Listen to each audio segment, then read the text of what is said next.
সন্ধ্যাবাতি দিয়ে কাজে বসে পড়েছি চেরি আর খেজুর প্যাক করার জন্য। Good morning, welcome back to my ছোট্ট একটা মিনি ব্লগস। আজকে সকালে ভাত বসিয়ে দিয়েছি উনুনে, আর এদিকে ফ্রিজের জল ভরছি। প্রচণ্ড গরম, ফ্রিজে জল না রাখলে হবে না। চাল বাছতে বসলাম, এরা না আসলে তো হবেই না, এদেরকেও চাল দিয়ে দিলাম। আর এইদিকে দেখুন পুচকে খেলা করছে, আর দেখবেন কি সুন্দর লজ্জা পাচ্ছে। এই দেখুন লজ্জা একদম আত্মহারা হয়েছে। এই দেখুন লজ্জা। ভেন্ডি আলু কাটছি, ভেন্ডি আলু ভাজি করব তার জন্য। আর এদিকে ভেন্ডি আলু ভাজি বসিয়ে দিয়েছি।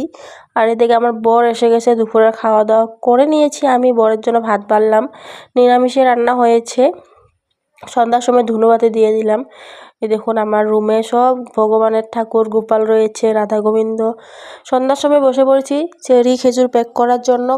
কারণ হলো এই মাসে তো বিপদনাশিনী মার পুজো হয়, পুজোতে লাগবে, দোকানে বিক্রি করবে, তার জন্য বসে পড়েছি। তো চলো আজ তাহলে আসি, আবার দেখা হবে কাল। ভালো থেকো, সুস্থ থাকো সবাই।